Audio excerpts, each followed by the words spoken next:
Antes de ir al texto, quiero contarles quizás una historia que usted ha escuchado, ¿no? Pero posiblemente algunos de ustedes no lo han hecho.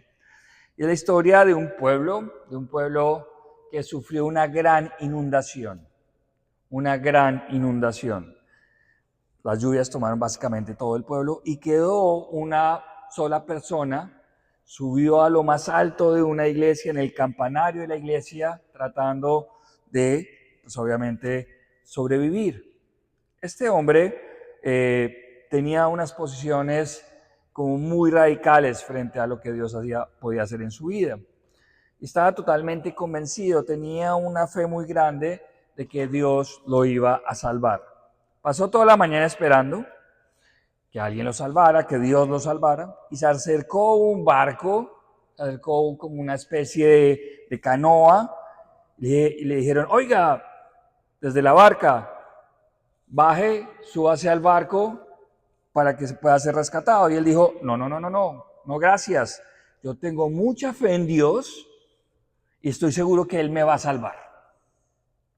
Le dijeron, ¿está seguro? Seguro, sigan adelante. Dios me va a salvar. El hombre continuó esperando toda la noche allí en el campanario, en la punta más alta de la iglesia. Y al día siguiente se acercó ya una lancha un poco más moderna con motores esos de borda, no fuera de borda, y le dijeron, hey, usted en el campanario, venga con nosotros que lo llevamos para que pueda proteger su vida. Él dijo, tranquilos, no hace falta. Estoy seguro que Dios me salvará. Después, en la tarde de ese día, ya llevaba muchas horas allí en el campanario, llegó por la tarde un helicóptero de rescate. Imagínense esas escenas de película, ¿no? Y le dijeron, se acercó al helicóptero con un gran megáfono, un sonido, señor, en el campanario, ¿necesita ayuda? Y él dijo, no, gracias, gritando, porque obviamente el sonido del helicóptero era muy fuerte.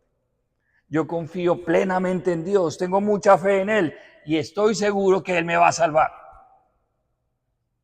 En la noche subieron las aguas, la inundación fue total y el hombre terminó ahogándose. Cuando llega al cielo, ¿no? Llegó al cielo, afortunadamente, se encuentra con Dios y le dice completamente desconcertado, Señor, Dios mío, ¿por qué no me ayudaste? ¿Por qué permitiste que yo me ahogara si siempre yo he tenido mucha fe en ti?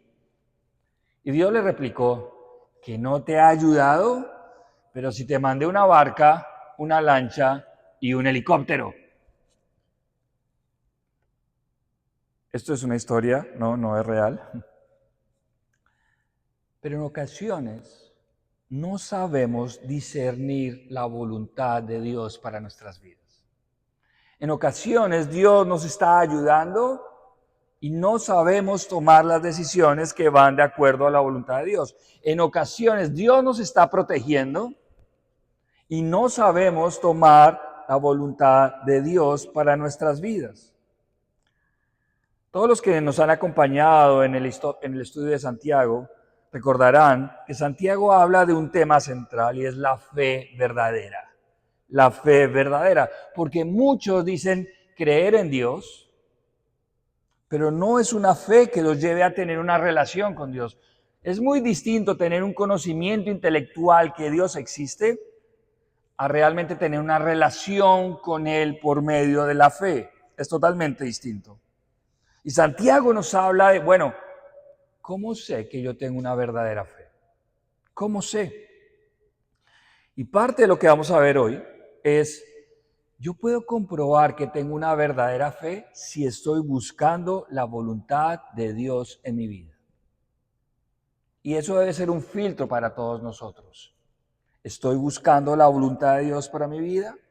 Y el título que le he dado al sermón de hoy es un título un poco coloquial, que muchos de nosotros decimos todo el tiempo, y es, si Dios quiere. Si Dios quiere. Lo decimos todo el tiempo. Si Dios quiere. Otra vez, la estructura del autor de Santiago nos presenta un contraste, una comparación. Y vamos a ver dos tipos de personas. Dos tipos de personas. Los primeros, los que obedecen, los que buscan la voluntad de Dios. Y los segundos, los indiferentes ante la voluntad de Dios. Vamos con el primer grupo. Los que dicen, está en el versículo, los que dicen lo siguiente, lo que está en el versículo 15, por favor mire su Biblia. Y dice, si el Señor quiere, viviremos y haremos esto o aquello. Esos son los que quieren obedecer la voluntad de Dios. ¿Cuál es la principal marca de una persona así? Buscar la voluntad de Dios es un acto de humildad. Buscar la voluntad de Dios es un acto de humildad. El autor dice, si el Señor quiere. Para los hombres de la Biblia siempre fue importante buscar y hacer la voluntad de Dios por encima de su voluntad propia, de su propio deseo. Eso es humildad. Es una característica, por definición, de la relación de estos hombres de la Biblia. Hacer la voluntad de Dios, mis amados hermanos, es un acto de amor. Es un acto de amor hacia Dios. Es un acto de sujeción a Dios. Es un acto de humildad. Hacer el deseo de Dios como Rey soberano. Dios es el que manda. Dios es mi Rey, por eso lo tenemos allí en nuestras camisetas. Jesús es mi Rey. Y si Él es nuestro Rey, entonces nosotros somos sus vasallos. Nosotros le obedecemos por amor. Es un acto de humildad que prefiere la voluntad de Dios por encima de la nuestra. Y solo por colocar algunos ejemplos bíblicos, de personajes bíblicos. Abraham salió de su país para hacer la voluntad de Dios. Sencillamente porque Dios se lo dijo. No fue un arrebato, no fue porque, bueno, quizás otro país está mejor. No, él salió de su país para hacer la voluntad de Dios. Noé construyó un arca, un gran barco en tierra seca, porque ese era el deseo de Dios. Imagínense construir, ¿no?, aquí en Texas, un gran barco, un gran arca, porque Dios le dice que usted lo haga. Porque en unos años, en muchos años en el futuro, la tierra se va a inundar. Y Noé lo hizo por la voluntad de Dios. Moisés volvió a Egipto, donde corría peligro su vida, porque esa era la voluntad de Dios. Josué conquistó la tierra prometida a pesar de los gigantes, porque esa era la voluntad de Dios. Los profetas del Antiguo Testamento exhortaron a reyes y gobernantes, incluso arriesgando sus propias vidas, porque Dios les dijo que hicieran eso. Cristo mismo, Jesucristo, vino a la tierra para morir en una cruz, porque esa era la voluntad del Padre. Mis amados hermanos, hombres con carácter, hombres con temple, con personalidad. Seguir la voluntad de Dios no quiere decir que usted sea un débil de carácter, un débil de personalidad. Todo lo contrario, es de valientes. Decidieron ser humildes y ceder su voluntad ante la voluntad de Dios. Hacer la voluntad de Dios no debería ser algo pesado que signifique una tortura. La Biblia dice que la voluntad de Dios, lo que Dios desea, es bueno, agradable y perfecto. Todos no sabemos ese versículo, ¿no? Lo acabamos de leer en el servicio.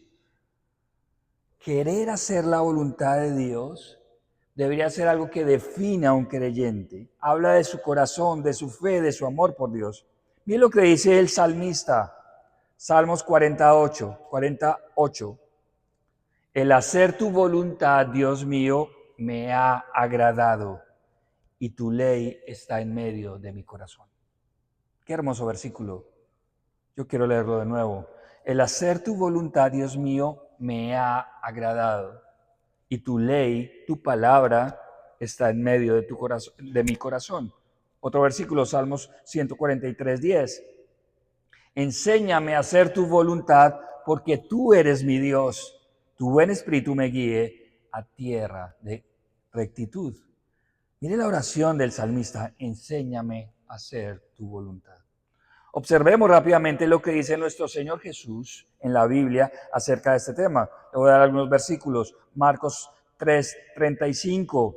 porque todo aquel que hace la voluntad de Dios, ese es mi hermano, mi hermana y mi madre, dice Jesús. Juan 4:34, Jesús le dijo, mi comida es que haga la voluntad de que me envió. ¿Quién lo envió? Dios el Padre. ¿Y cuál es la voluntad? Y que acabe su obra, que acabe su misión. Mira cómo lo dice Jesús, mi comida, lo más básico, la necesidad más básica de mi vida es hacer la voluntad del que me envió. Y el último, Juan 17, 16 al 17. Jesús le respondió y dijo, mi doctrina no es mía, sino de aquel que me envió. El que quiera hacer la voluntad de Dios conocerá si la doctrina que yo enseño es de Dios o si hablo por mi propia cuenta. Jesús le dice, bueno, quien pueda realmente aceptarme como Jesús, el Hijo de Dios, realmente tiene que saber que la voluntad de Dios debe estar en su corazón. Amados hermanos, el humilde quiere hacer la voluntad de Dios. El verdadero creyente quiere hacer la voluntad de Dios. Como el mismo Santiago dice, y lo vimos hace unos domingos, el amigo de Dios quiere hacer la voluntad del Señor. Que tiene fe verdadera quiere hacer la voluntad de Dios. A una persona así, a un verdadero creyente, es un tema que le preocupa. Es un tema que está allí en su mente, en su corazón. Es un tema de suma importancia. ¿Será que eso es la voluntad de Dios? ¿Será que esto es la voluntad de Dios? Eso tiene que ver con el primer grupo. Ahora veamos al segundo grupo. Los indiferentes ante la voluntad de Dios. Los indiferentes. Ese está en el otro grupo, en el otro extremo. Son aquellas personas que no les interesa para nada la voluntad de Dios, no la tienen en cuenta, ni siquiera se lo han preguntado. Santiago formula dos razones, dos argumentos que enseñan que apartarse de la voluntad de Dios es insensato, no es sabio, no tiene sentido. Debería ser un stop, debería ser una alarma en nuestras vidas. Mire lo que dice el verso 13, mira allí su Biblia, el verso 13. Vamos ahora, los que dicen, hoy y mañana iremos a la ciudad y estaremos allá un año y traficaremos. Ese traficaremos tiene que ver con comercio, con el tráfico, no es una mala palabra, es hacer negocios. Y traficaremos y ganaremos cuando no sabéis lo que será mañana. ¿Cuál es el primer argumento que expresa aquí Santiago en contra de estas personas que no les interesa la voluntad de Dios? Primer argumento en contra, su incapacidad de saber el futuro. Su incapacidad de saber el futuro. Santiago dice, ustedes no saben lo que será mañana. Ustedes no saben, nadie lo sabe. No hay control del futuro, no sabes qué va a pasar, no tienes el control de tu vida ni tu destino, como afirman algunos. Usted escucha ahora los discursos contemporáneos, tu destino está en tus manos, tu vida está en tus manos. Mentira, no está en tus manos. Esa es la necesidad latente para ir quizás a un brujo o a alguien que lee las cartas para saber el futuro. Me interesa el futuro. O incluso hay algunos lugares donde supuestos profetas adivinan el futuro hoy en día.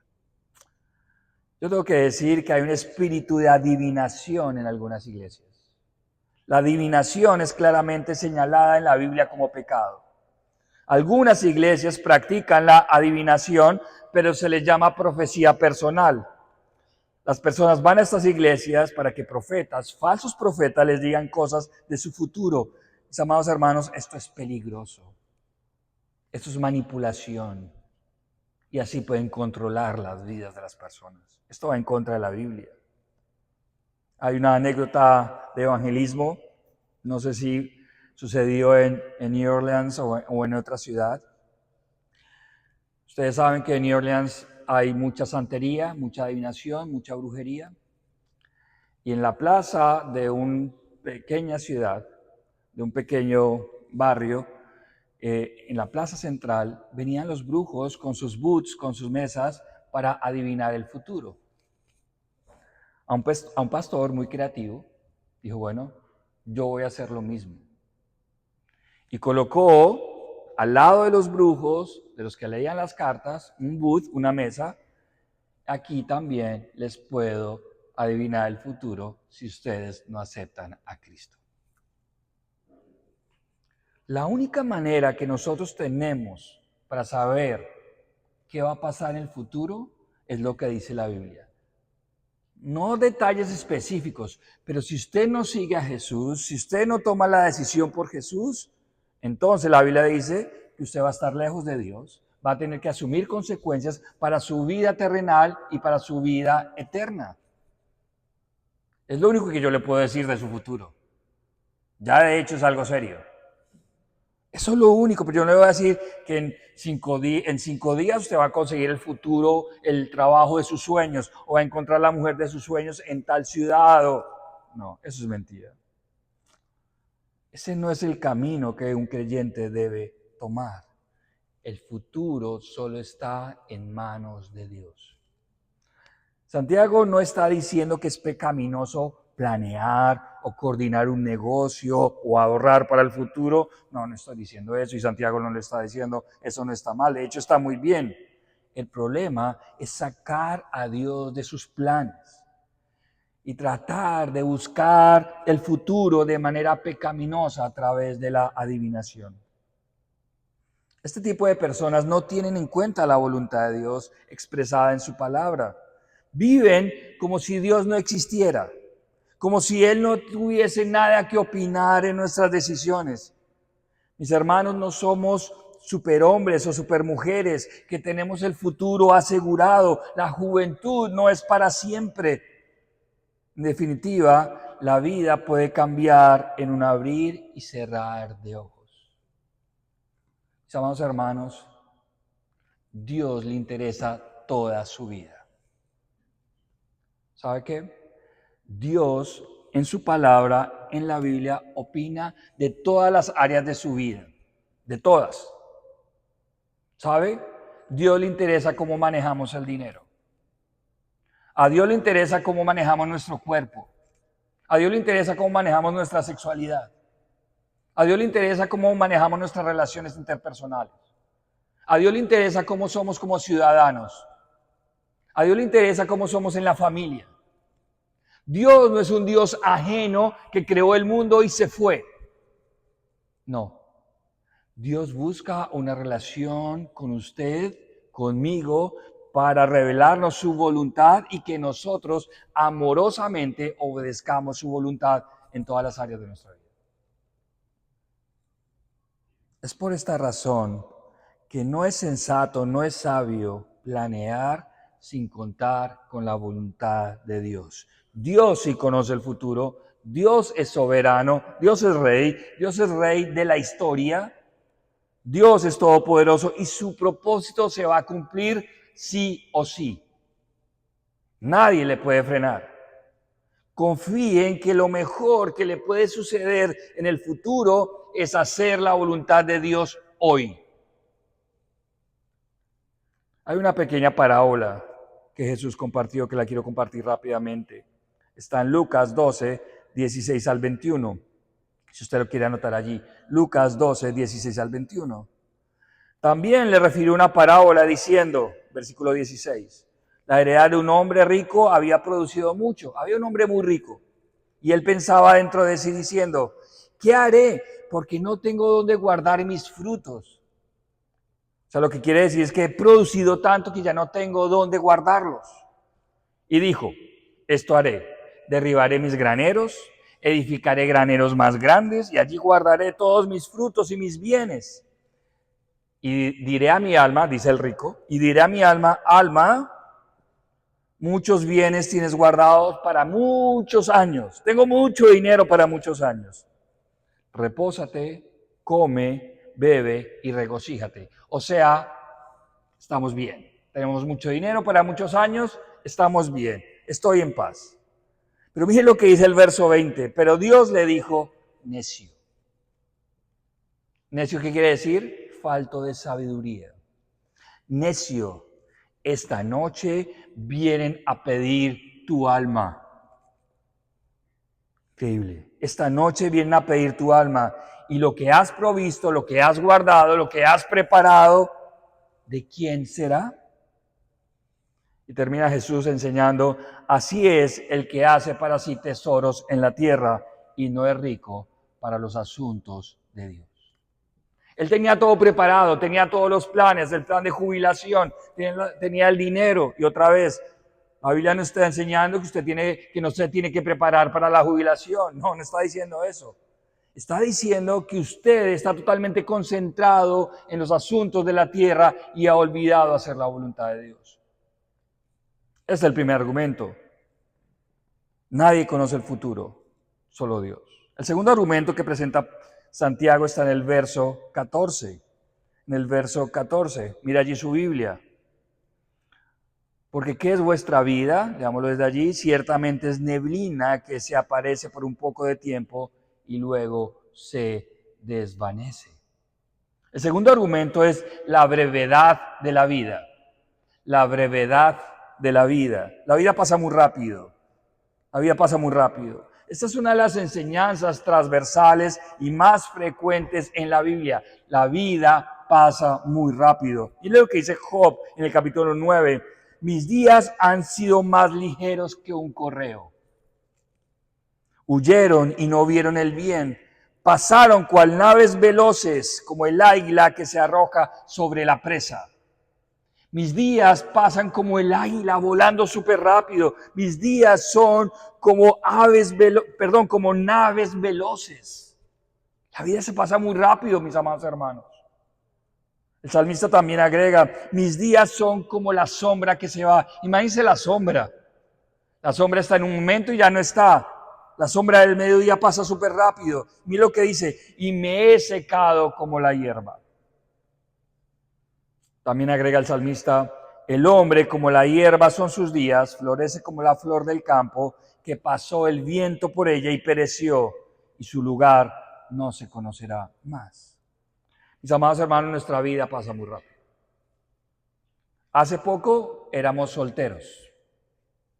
Hace poco no éramos padres.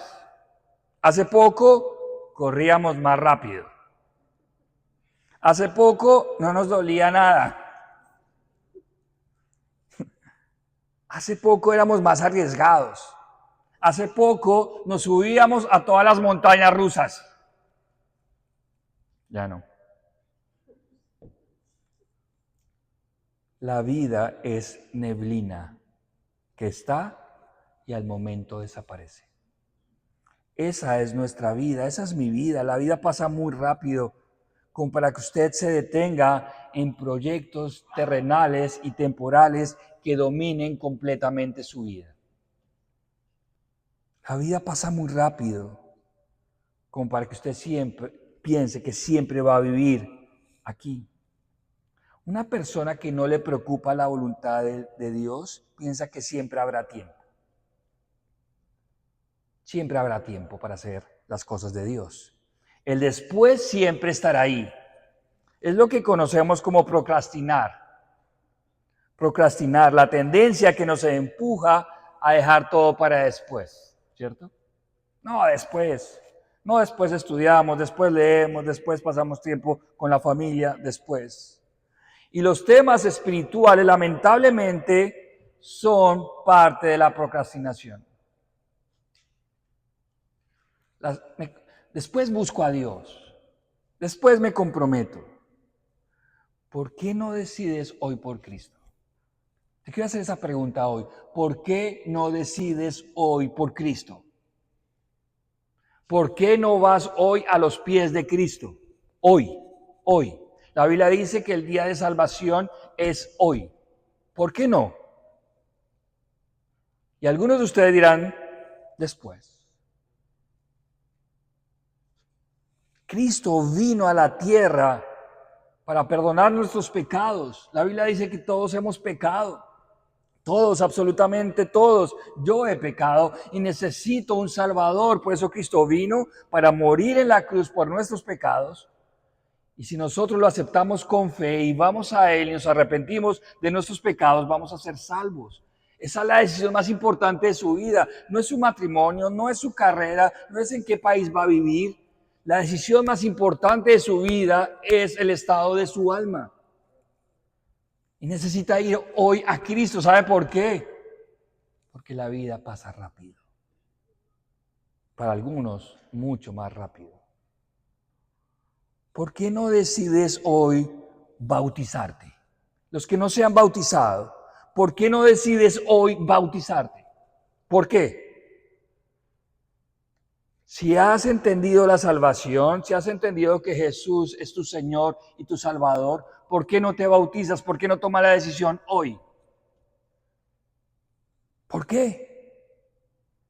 ¿Por qué no decides hoy comprometerte con tu relación con Dios y con la iglesia? ¿Por qué? La vida pasa muy rápido. Estos dos argumentos deberían hacer reflexionar a cualquier persona. Deberían motivarnos a buscar la voluntad de Dios, porque Dios conoce el futuro y Él tiene nuestras vidas en sus manos. Él sabe el tiempo que vamos a estar aquí en la tierra. Hermanos, hacer la voluntad de Dios es más seguro, es más trascendente. El pasaje termina con dos consideraciones finales. Pensar que su voluntad humana es mejor que la voluntad de Dios comprueba su orgullo. Mire lo que dice el verso 16. Pero ahora os jactáis en vuestras soberbias. Toda jactancia semejante es mala. Al final, lo que comprueba esta posición es su jactancia, su insensatez, al pensar que su manera limitada de ver este mundo es más sabia que la de Dios.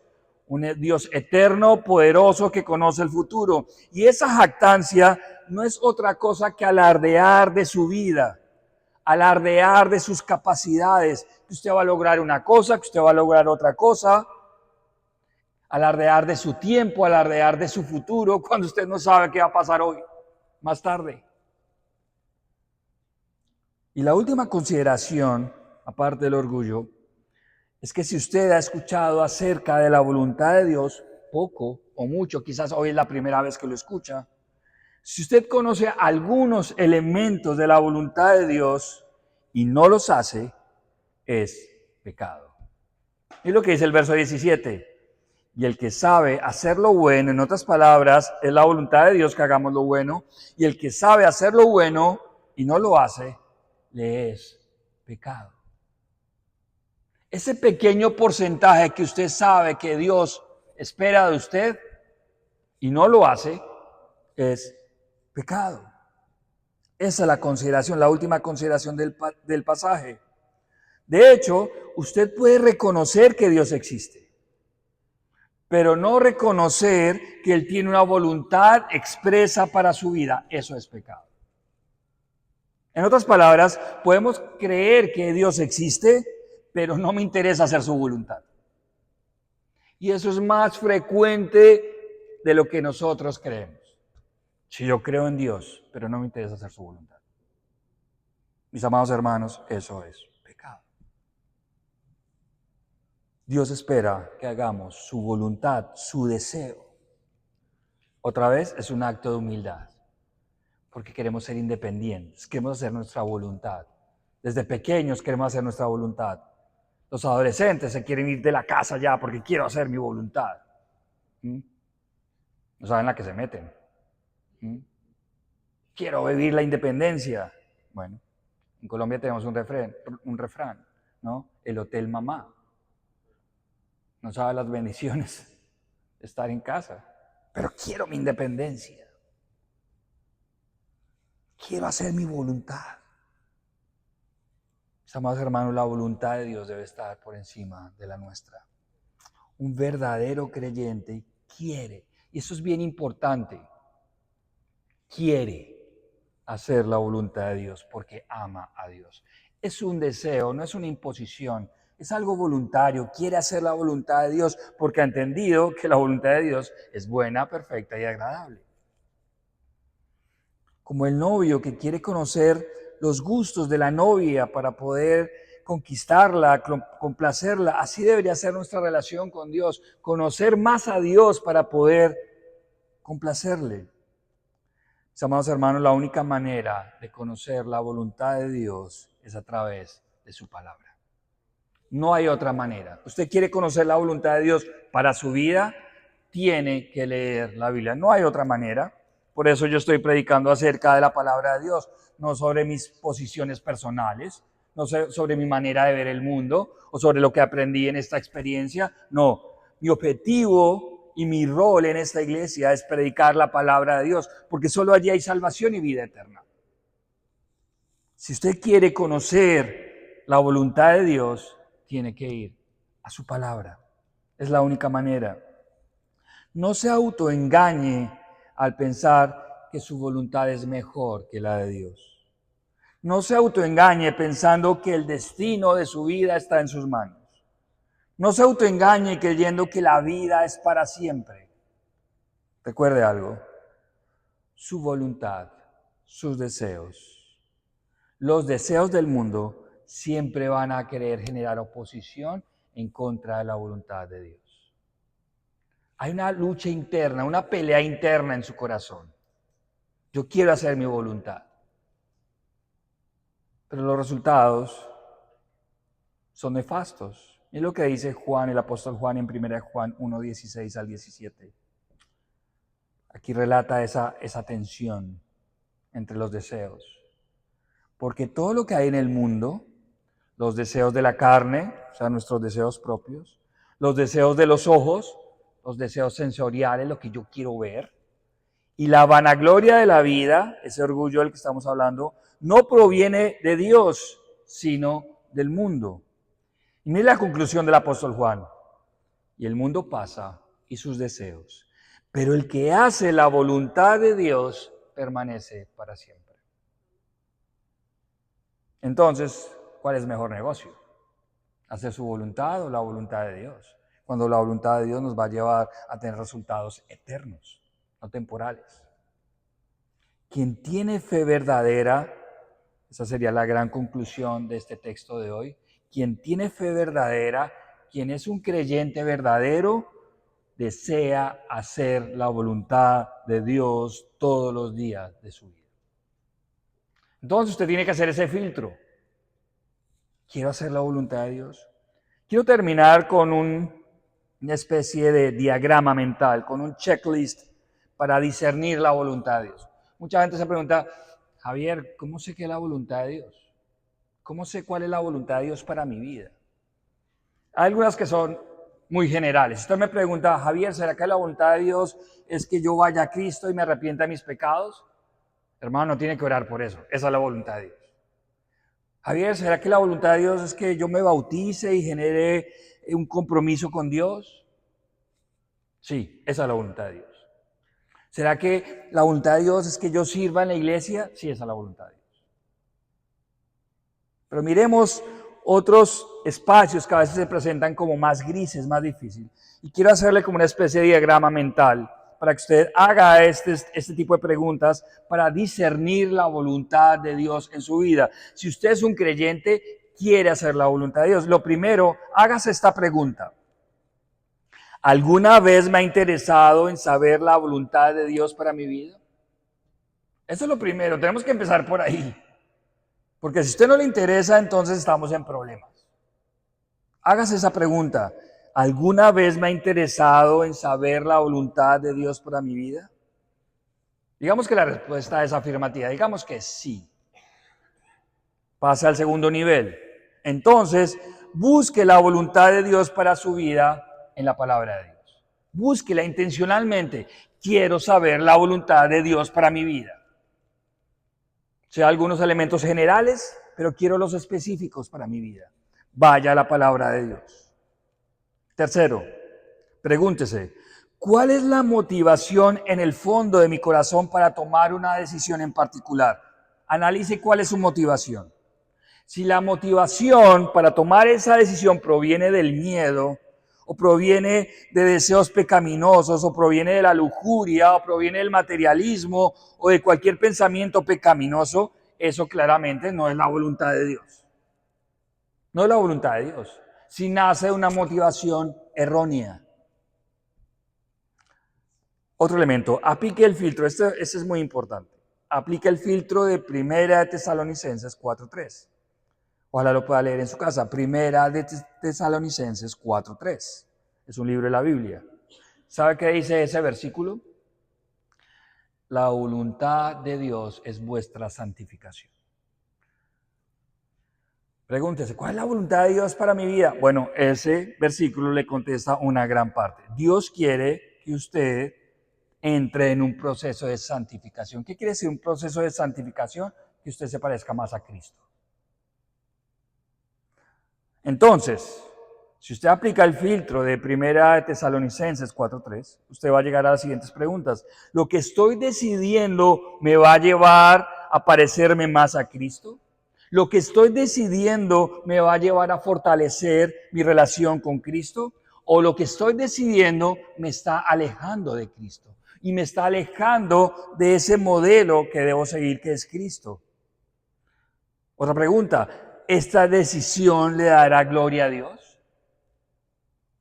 Si un trabajo, mis amados hermanos, si una relación, si una inversión económica tiene el potencial de alejarme de Cristo y de sus principios bíblicos, entonces no es la voluntad de Dios. No es. Aunque parezca atractiva, aunque usted sienta que hay una bendición ahí escondida, no es. El siguiente punto de este checklist. Busque la voluntad de Dios de acuerdo con los roles de su vida. ¿A qué me refiero? Pregúntese, ¿cuál es la voluntad de Dios para mí como padre? ¿Usted se ha preguntado eso? ¿Dios qué quiere? ¿Cuál es su voluntad para mí como padre, como madre? ¿Cuál es la voluntad de Dios para mí como esposo, como esposa? ¿Cuál es la voluntad de Dios como hijos? ¿Cuál es la voluntad de Dios para mí como miembro de una iglesia, como asistente de una iglesia? ¿Cuál es la voluntad de Dios como hermano en la fe? ¿Como ciudadano? Si nos importa la voluntad de Dios, vamos a hacernos este tipo de preguntas. Porque queremos hacer la voluntad de Dios. Finalmente, si hay dos caminos buenos y debes decidir por uno, confíe que el Espíritu Santo que habita en usted, si usted es creyente, le guiará a tomar una buena decisión. Es fácil decidir cuando uno es malo y uno es bueno, ¿no? Un camino bueno y no malo. Bueno, si yo quiero agradar a Dios, voy a tomar el bueno. Pero ¿qué pasa, por ejemplo? Les pongo un ejemplo. Si me invitan a predicar en dos iglesias el mismo día, ir a predicar la palabra de Dios y el evangelio es bueno, sí es bueno, ¿sí? Si no hay una motivación escondida, digamos que no, ¿no? Posiblemente el predicador, uy no, ¿dónde darán más dinero? O si dan más dinero, ya de entrada usted está pecando, porque tiene una motivación errónea.